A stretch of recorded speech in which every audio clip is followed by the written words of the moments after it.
말씀을 뿌려 하나님 나라를 거둠, 마가복음 11번째 말씀을 나누겠습니다. 예수님의 첫 선포는 마가복음 1장 15절에서 본 대로 예수님 안에서 하나님 나라가 이미 시작되었다라는 것입니다. 좀 자세히 살을 덧붙이면 예수님의 인격과 예수님의 여러 가지 사역을 통해서 하나님 나라가 왔다. 이것이 예수님의 첫 번째 선포였습니다. 그 사역은 쭉 살펴본 대로 병 고치는 것으로도 나타났고, 귀신을 쫓아내기도 했었고, 죄인들을 제자로 부르시기도 했고, 세리와 죄인들과 함께 식사하시는 여러 가지 모습으로 드러나게 되었죠. 그 모든 것들이 다 하나님 나라를 보여주는 것들입니다. 오늘 본문 말씀은 시작이 4장 1절부터 사실 시작된 건데, 1절, 2절 말씀에 보면 가르치시니라 라는 말이 3번 나옵니다. 그래서 오늘은 말씀을 가르치시는 사역을 통해서 하나님 나라를 드러내신다, 이렇게 이해를 하시면 되겠습니다. 잘 아는 씨 뿌리는 비유인데 마태, 마가, 누가 공관복음에 모두 다 기록을 하고 있습니다. 미묘한 차이는 있지만 목적은 동일합니다. 하나님 나라의 비밀입니다. 그것을 가르쳐 주시기 위해서 말씀하셨습니다. 오늘 비유를 말씀하신 부분은 이제 1절부터 9절까지가 비유를 말씀하신 거고, 비유는 이제 뭔가 진리를 쉽게 설명하기 위해서 예수님께서 끌어들이는 도구인데, 그 비유를 했으면 그럼 설명이 있어야 되잖아요. 그 설명이 10절부터 20절까지, 오늘 본문이 거기에 해석 부분에, 풀이 부분에 포함이 되어 있습니다. 우선 오늘 본문을 이해하기 위해서는 씨를 뿌리는 거니까 농사와 관련이 있잖아요. 이스라엘의 농사법을 좀 이해할 필요가 있습니다. 이스라엘의 농사법은 어떠냐 하면은 먼저 씨를 뿌립니다. 씨를 뿌리다 보면 바람에 날려서 길가에 갈 수도 있고, 돌밭에 갈 수도 있고, 가시떨기에 갈 수도 있고, 좋은 땅에 갈 수도 있어요. 그러고 난 뒤에 땅을 뒤집어 엎습니다. 우리나라 농사법과는 반대로 하게 되는 거죠. 그렇기 때문에 길가에 가기도 하고, 돌밭에 가기도 하고, 가시떨기에 가기도 합니다. 근데 이 농사법을 이해하지 못하면 뭐 농부가 이렇게 바보 같아, 길가에다가 뿌려, 이렇게 이해가 되는데, 이스라엘 농사법을 이해하면 금방 이제 알아차릴 수 있습니다. 씨를 뿌리는 농부의 목적은 딱 하나죠. 무엇입니까? 결실하는 겁니다. 분명히 수확물을 얻기 위해서 씨를 열심히 심는 거죠. 그런데 오늘 말씀을 보시고 여러분 잘 아시는 대로 결실에 실패할 가능성이 무려 3배나 높습니다. 결실하는 땅은 좋은 땅 하나, 그리고 길가, 돌밭, 가시떨기는 다 실패입니다. 3배나 높아요, 실패할 가능성이.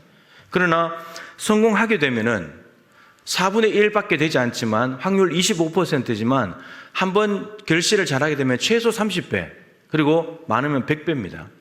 나달 하나하나를 따지면 100개가 넘어요, 사실은. 100배 훨씬 넘습니다. 근데 여러분, 이게 하나님 나라의 비밀이라고 그랬죠. 이게 하나님 나라라고요. 말씀을 심어서 하나님 나라를 거두는 거, 이게 하나님 나라의 비밀입니다. 이스라엘 사람들이 농사 짓는 모습을 보신 예수님께서 하나님 나라의 비밀을 이스라엘 백성들이 너무나 익숙한 농사 짓는 씨 뿌리는 것에다 갖다 넣어서 지금 설명을 하고 계신 겁니다. 씨는 말씀입니다. 오늘 이제 해석으로, 설명으로 들어가서 씨는 말씀이고, 씨를 뿌리는 분은 예수님이십니다. 그리고 밭은 4가지 밭이 있는데, 이것은 무엇을 의미하냐면 예수님이 뿌리는 말씀을 듣는 4장 1절에 나오는 큰 무리, 그들의 마음 태도를 의미합니다. 마음 밭을 의미합니다. 모든 밭에 뿌려진 말씀은 동일하죠. 길가에는 이런 씨, 돌밭에는 저런 씨를 뿌린 것이 아니고 다 똑같은 씨를 뿌렸습니다. 씨앗은 동일해요. 말씀은 동일합니다. 그러면 중요한 것은 뭐냐면 씨가 같다면 밭이 중요하겠죠. 밭. 여러분들의 마음 태도가 중요하다, 이 말입니다. 듣는 사람의 마음 태도에 따라서 결실이 성공할 수도 있고 실패할 수도 있습니다. 예수님이 말씀을 뿌리는 이유는 뭐겠습니까? 농부가 씨를 뿌리는 이유와 똑같은 거죠. 결실하는 거예요. 말씀이 열매가 맺히는 거예요. 그걸 기대하시고 씨를 뿌리시는 거죠. 그래서 결실을 하게 되면 그것이 곧 하나님 나라가 이루어지는 거고, 하나님 나라가 확장되는 것입니다. 예수님의 목적은 그것입니다. 씨앗을 좀 이해할 필요가 있습니다. 말씀에 대한 이해가 좀 필요한데, 여러분, 씨앗에는 생명이 있죠. 조그만하지만 안에 생명이 들어있습니다. 마찬가지로 말씀 안에도 생명이 있습니다. 말씀은 살아있습니다. 죽은 종이에 적혀져 있는 글씨가 아니고 하나님의 말씀은 살아있고 살아있는 말씀이에요. 그리고 말씀 안에는 하나님의 뜻도 들어있고요, 하나님의 의지도 들어있고요, 하나님의 계획도 들어있고요, 하나님의 능력도 들어있어요. 하나님의 소원도 들어있어요. 말씀 안에 다 들어있습니다. 말씀은 하나님의 인격이죠. 여러분, 내가 하는 말은 곧 나잖아요. 나의 인격을 말하는 거잖아요. 하나님께서 말씀하신 것도 하나님의 인격이에요. 동등한 거죠. 근데 하나님은 선하신 분이십니다. 따라서 말씀 안에 있는 모든 것이 선합니다. 선하신 하나님이 선한 말씀을 하시는 그 결과는 무조건 선입니다. 우선 이 이해가 필요합니다. 이것이 분명히 이해가 돼야 됩니다. 말씀은 항상 선하고 옳으십니다. 그렇기 때문에 말씀하신 대로 살기만 하면은 하나님의 선하심, 하나님 말씀이 선하기 때문에 그대로 살면 하나님의 선하심을 경험하게 되고, 말씀이 옳으시기 때문에 그 말씀대로 살면 하나님의 말씀이 옳다는 것을 경험하게 됩니다. 하나님의 말씀은 진실합니다. 그래서 그대로 살기만 하면 하나님의 진실하심을 경험하게 됩니다. 하나님의 말씀은 실수가 없습니다. 따라서 그 말씀대로 살기만 하면 하나님의 완전하심을 경험하게 됩니다. 그러니까 신앙생활은 매우 단순한 거예요. 너무너무 단순한 거예요. 하나님이 복잡한 걸 요구하시는 게 아니에요. 말씀 하나 가지고 살아라. 그럼 너희들이 생명과 복을 받는다. 그거 버리면 너희들 저주받고 사망을 한다. 이 말씀을 하시는 거예요. 이런 말씀을 들을 때마다 좋은 땅이 되면 얼마나 좋겠습니까? 그런데 실패할 때가 더 많습니다. 여러분, 그렇다면 실패하고 포기하겠습니까? 어차피 안 되니까 포기하자, 이렇게 갈 것인가 하는 거죠. 오늘은 좋은 땅이 되기를 소망하면서 좋은 땅에 대한 얘기도 하겠지만, 소망하면서 오늘 초점은 좀 더 실패하는 땅에 좀 집중을 해보려고 합니다. 그런데 실패하는 땅도 이거를 땅을 잘 바꾸면은 좋은 땅이 될 수 있으니까, 그걸 좀 해보자는 거죠. 말씀을 결실하지 못하게 하는 요소는, 결실에 실패하게 하는 요소는 오늘 본문에 3가지가 나옵니다. 3가지 밭이 실패했으니까. 자, 첫 번째가 길가에 뿌린 씨죠. 이거 새들이 와서 먹어버렸다 했습니다. 근데 그걸 오늘 말씀에서 풀이를 해주셨죠. 설명하시기를 그 사탄이다. 사탄이 와서 뿌려진 말씀을 먹어버리는 거다, 이렇게 말했습니다.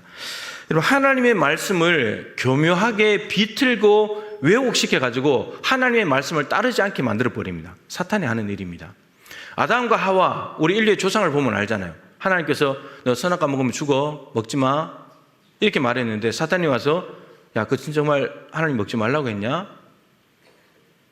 그거 먹으면 안 죽어. 네가 하나님 되는 거야. 하나님이 네가 하나님 되면 하나님이 위축받을까 봐 다른 사람들을 모두 하나님 못 되게 하나님이 자기 혼자 독차지하려고 이렇게 만들어 놓은 거야. 이렇게 꼬드겼거든요. 하나님 말씀을 비틀었거든요. 근데 여기에 딱 넘어가 버렸잖아요. 사단이 말씀을 빼앗아 가버린 거예요. 선악과 먹으면 죽어, 이 말씀을 빼앗아 가버린 거예요. 두 번째는 돌밭이죠. 돌밭은 오늘 예수님께 설명하시기를 박해와 환난, 말씀을 듣고 난 뒤에 그 말씀대로 살려고 하는데 박해와 환난이 오는 거예요. 물리적인 고난이 오는 거예요. 상처와 아픔이 오는 겁니다. 그러면 말씀 버리게 돼요. 이것은 이제 박해와 환난이니까 히브리서나 요한계시록을 보면 되죠. 거기에 보면 예수님을 믿으면 구원받는다고 해서 예수님께로 왔는데, 근데 로마 황제가 박해를 하는 거예요. 근데 그 박해 때문에 기독교에 왔는데 구원이 있다고 해서 왔는데 박해가 있어? 그럼 나 박해 피해서 유대교로 다시 가야지. 배교하는 사람들이 생겨나는 거예요. 이거는 예수님 안에, 십자가의 복음 안에 구원이 있다는 말씀을 받아들였는데 박해가 오니까 흔들리는 거예요. 그리고는 이 말씀을 버리고 유대교로 다시 가버리는 거예요. 이런 상황을 말하는 겁니다.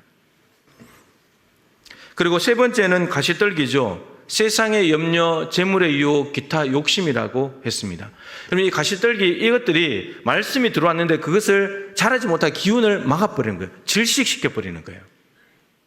이것은 부드러운 유혹이죠. 박해와 환난은 물리적이고 고통을 주는 거라면 이거는 부드러운 거예요. 유혹이니까.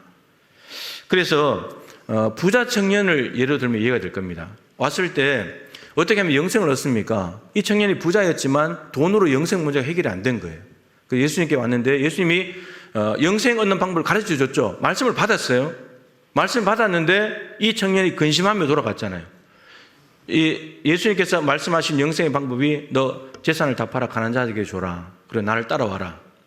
근데 그 말씀을 딱 듣고 영생을 얻는 길을 얻었는데 근데 생각해 보니까 돈에 대한 유혹이 들어오는 거예요. 야, 너 돈 다 나눠줘 버리면 너 어떻게 살려고? 이런 마음들이 들어오는 겁니다. 그러니까 근심하면서 가는 거예요. 영생의 길을 얻었는데 답을 얻었는데 근심하며 가버렸다는 거예요. 이런 걸 말하는 겁니다. 오늘 말씀은. 자, 주목할 것은 여러분 이걸 주목해야 됩니다. 씨 뿌리는 비유의 말씀은 길가 돌밭 가시떨기에 씨를 먼저 뿌렸죠. 씨를 먼저 뿌려놓고 밭을 갈았다고 했잖아요. 근데 예수님께서 설명하실 때는 어떻게 설명했냐면 말씀이 뿌려진 다음에 사탄이 오고 박해와 환란이 오고 재물의 유혹이 온다고 말씀하고 계세요. 그러니까 이게 무슨 말이냐면은 말씀을 받는 사람들이 여러분들이 이 자리에 앉아서 처음부터 길가 돌밭 가시떨기 좋은 땅으로 앉아서 받는 게 아니라는 말이에요. 오늘 말씀을 듣죠. 이 말씀을 듣고 난 뒤에 지금 즉시 아니면 시간이 지나면서 여러분들이 길가와 어떤 사람은 길가, 어떤 사람은 돌밭, 어떤 사람은 가시떨기, 어떤 사람은 좋은 땅으로 되어 간다는 말이에요. 오늘 본문의 표현을 잘 보세요. 사탄이 즉시 와서 말씀을 받고 난 뒤에 사탄이 오는 거예요. 박해와 환란이 일어난다. 말씀을 받고 난 뒤에 박해와 환란이 일어나는 거예요. 그 말씀 때문에. 그리고 재물의 유혹이 들어와서 말씀을 받고 난 뒤에 오는 거예요. 여러분, 그러니까 무슨 말이냐면 처음부터 이 사람은 실패, 저 사람은 성공이 정해져 있는 게 아니라는 말입니다. 예를 들어서 오늘 이웃을 사랑하라 이렇게 말씀이 선포됐다면 여러분들이 그 말씀을 받고 받는 즉시 혹은 집으로 돌아가서 살아가는 동안에 어떤 사람은 길가가 돼버리고 어떤 사람은 밖에 환난을 만나가지고 실패하고 어떤 사람은 가시 떨기 때문에 열매를 못 맺고 어떤 사람은 이웃에게 나눠준다는 말입니다. 이런 말이에요. 그러니까 지금 여러분들이 여기 예배하러 오는 순간부터 여러분들이 어떤 밭인가가 정해진 것이 아니고 오늘 말씀을 듣고 난 뒤에 여러분들의 태도가 내가 어떤 밭이 되는가를 결정해 버린다는 말이에요. 성공과 실패가 처음부터 정해진 것이 아니고 말씀에 대한 태도가 성공과 실패를 결정합니다. 그러니까 결실이 없는 것은 말씀의 능력이 부족하거나 말씀의 능력이 밤마다 다른 것이 아니고 길가는 말씀의 능력이 약하고 좋은 땅은 강한 것이 아니라 능력은 다 똑같지만 태도 때문에 달라진다라고 하는 말입니다. 그러니까 지금 이 시간에 여러분들이 말씀을 듣는 태도가 너무너무 중요하다는 겁니다. 이 말씀을 받고 난 뒤에 내가 어떻게 할 것인가가 중요하다는 말입니다. 자, 복된 소식이 있습니다. 여러분, 결실이 없는 땅은 심는 것을 그만둬야 되지 않습니까? 포기해야 되지 않습니까? 그게 이치에 맞는 거잖아요. 좋은 땅에만 계속 뿌려야지. 나쁜 땅에 굳이 열매가 없는데 뿌릴 필요가 없잖아요. 그런데 하나님께서는 말씀을 뿌리는 일을 포기하지 않으신다는 겁니다. 포기하지 않으세요. 지난주에 여러분들이 들은 말씀을 가지고 한 주일 동안 살다가 어떤 사람은 길가, 어떤 사람은 돌밭, 어떤 사람은 가시떨기 밭으로 살다가 왔는데 하나님은 오늘 또 말씀하십니다. 너 지난주에 길가처럼 살았지? 이제 말씀 듣지 마. 이런 분이 아니라는 겁니다. 이게 여러분 우리에게 좋은 소식입니다. 히브리서 1장 1절 2절에 보면은 옛적의 선지자들을 통하여 여러 부분과 여러 모양으로 우리 조상들에게 말씀하신 하나님이 이 모든 날 마지막에는 아들을 통하여 우리에게 말씀하셨다는 말씀이 있습니다. 여러분 이 두 구절을 가장 간단하게 줄여버리면 하나님이 말씀하셨다 이겁니다. 그런데 어떻게 말씀하시냐? 구약에는 누구누구에게, 신약에는 누구누구에게 말씀하셨다 이렇게 됩니다. 그래서 구약에는 선지자들 여러 부분과 여러 모양으로 우리 조상들에게 히브리서를 기록하는 사람들의 조상들, 구약에 먼저 믿었던 조상들에게 하나님 말씀하셨는데 지금 이 마지막 때에는 아들 예수님을 통해서 우리에게 말씀하신다. 근데 조상들에게 말씀하신 분이나 우리에게 말씀하신 분은 동일하다. 하나님으로. 단지 선지자들과 예수님으로 바뀌어진 것뿐이다. 이 얘기를 하는 겁니다. 여러분 구약의 선지자들은 하나님의 말씀을 받아서 전하는 말씀의 심부름꾼들이었습니다. 하나님께서 말씀하시면 그대로 전했습니다. 그 말씀을 전했을 때에 좋은 반응이 오기도 했지만 돌에 맞기도 하고 감옥에 갇히기도 하고 때로는 죽기도 했지만 그 말씀을 그대로 전할 수밖에 없었습니다. 그런데 선지자들이 죽었다고 해서 하나님의 말씀을 포기하시냐? 아니요, 절대 포기하지 않습니다.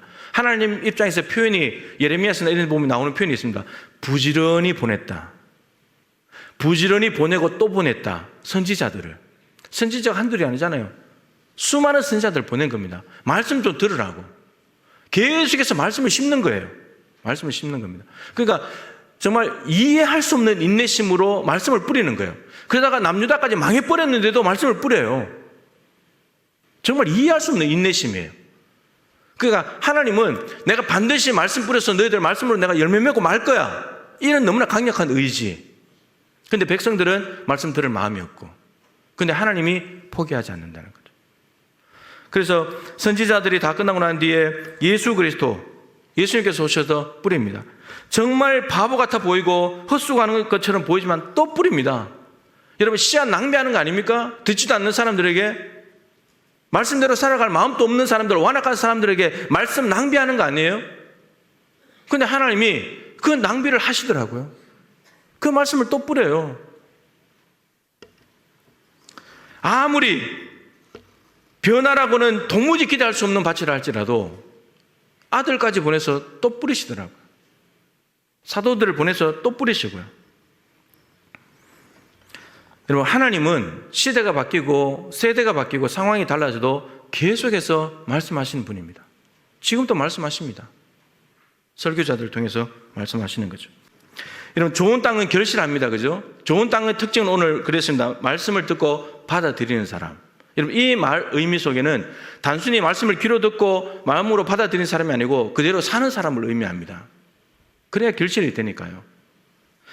행함이 없는 말씀은 실패입니다. 그 말씀 버리는 거예요. 실패하는 거예요. 우리가 할 일은 이제 두 가지로 정리가 됩니다. 들을 때마다 그 말씀대로 살려고 몸부림치는 거죠. 좋은 땅이 되려고 몸부림치는 거예요. 그런데 어떻게 되냐? 두 가지가 필요합니다. 우리 의지가 필요해요. 내가 말씀대로 살아야지. 이 의지가 필요합니다. 근데 우리는 의지가 없을 때가 많습니다. 내가 절대로 바뀌나 봐라. 내가 말씀대로 안 살아. 저 말씀은 현실하고 너무나 동떨어져서 안 돼. 우리가 이러고 있다니까요. 이러니까 안 바뀌는 거예요. 좋은 땅이 될 수가 없는 거예요. 나는 나쁜 땅으로 살 거야 이러는 거예요, 지금. 의지가 있어야 실패하더라도 말씀과 현실이 달라도 내가 말씀이 옳다는 걸 믿고 내가 말씀대로 가야지. 그러면 성령님이 도와주세요. 그러면 되는 거예요. 우리 힘으로 안 돼요. 의지가 있다고 해서 되는 게 아니에요. 의지가 없다면 아예 안 되지만 의지가 있다고 하더라도 성령이 도와주셔야 돼요. 그리고 또 하나는 방해하는 요소가 있다고 하더라도 실패를 반복한다 할지라도 또 하는 거예요. 방해 요소들을 제거하고 하는 거예요. 자, 그러면 어떻게 방해 요소들을 저항하고 막을 수 있는가? 자, 사탄이 왔잖아요. 그죠? 여러분, 사탄의 말이 아니라 하나님의 말씀을 신뢰하는 것이 필요합니다. 하나님의 말씀이 옳다. 사탄의 말은 틀렸고 하나님의 말씀은 옳다. 항상 선하고 옳다. 여러분, 이 마음이 필요합니다. 이 마음을 가져야 됩니다. 예수님께서 사탄이 시험했잖아요. 너 40일 금식에서 배고프지 돌로 떡 만들어 먹어. 떡만 먹고 살아.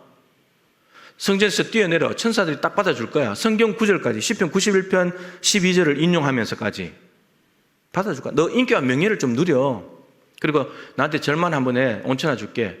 너 이 땅의 주인 돼야지.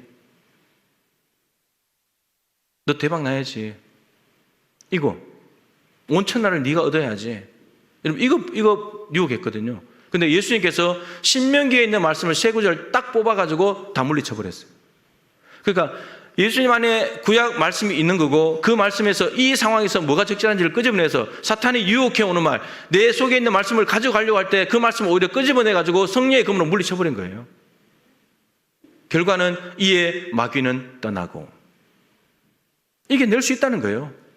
가만히 앉아서 마귀에게 당하는 게 아니고 이겨낼 수 있다는 거예요. 말씀이 있으면, 하나님 말씀이 옳다는 걸 믿고 가면 된다는 거죠.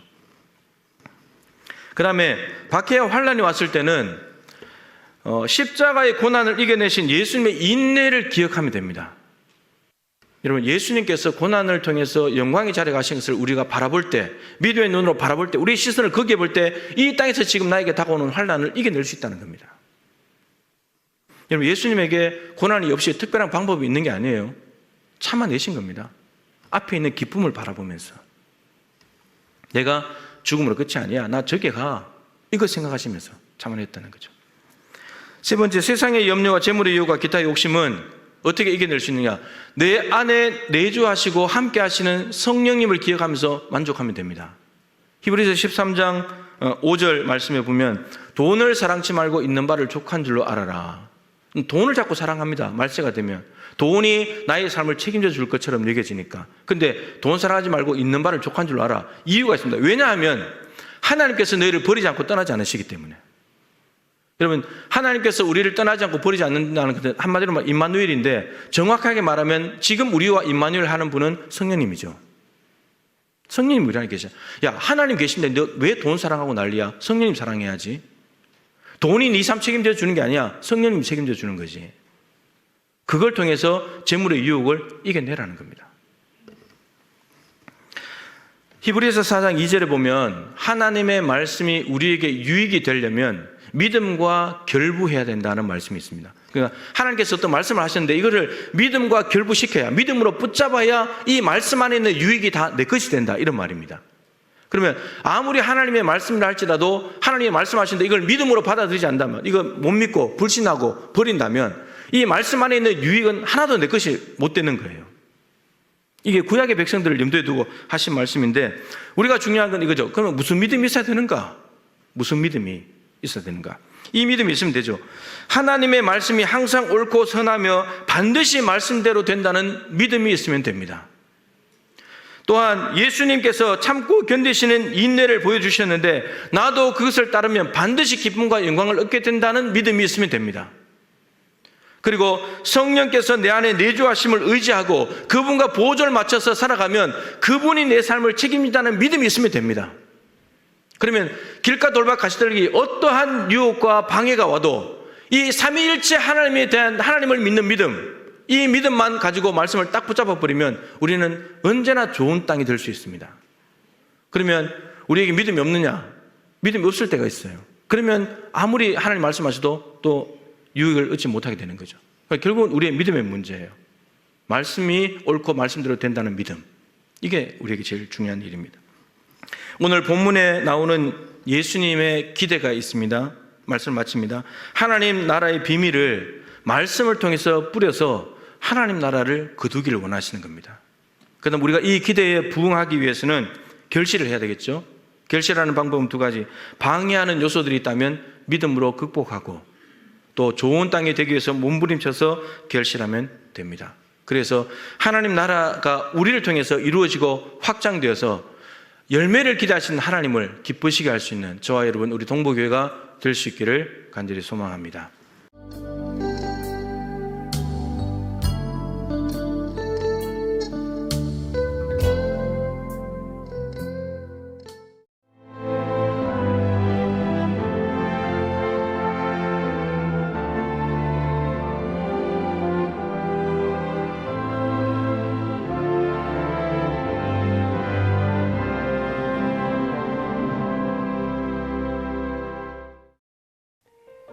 CBS를 사랑해 주시는 전남 지역 청취자 여러분, 안녕하십니까? CBS 재단 이사장 꿈의 교회 김학중 목사입니다. 여러분의 사랑과 관심 덕분에 전남 CBS가 순천시 장천동에 새로운 사옥을 마련하게 됐습니다. 이 방송국 사옥이라는 것은 단순히 건물을 짓는 의미에 지나지 않습니다. 전남 지역 복음 전파와 특별히 다음 세대를 위한 미래 비전을 세우는 일입니다. 코로나19로 모든 활동이 중단되고 또 관계가 단절되는 상황이지만 우리 CBS 방송만큼은 우리의 발길이 닿지 않는 곳까지 구석구석 하나님의 말씀을 전하는 위대한 힘을 지니고 있습니다. 이 방송이 믿음의 반석 위에 굳건히 세워질 수 있도록 여러분들께서 벽돌 한 장 한 장씩 쌓아가는 마음으로 전남 CBS를 위해 후원해 주시고 기도해 주시기를 간곡히 부탁드립니다. 여러분의 이 작은 행함이 CBS를 통해서 교회 공동체를 회복하고 누군가의 믿음을 소생시켜 줄 굳게 믿습니다. 여러분 한 분 한 분을 축복합니다.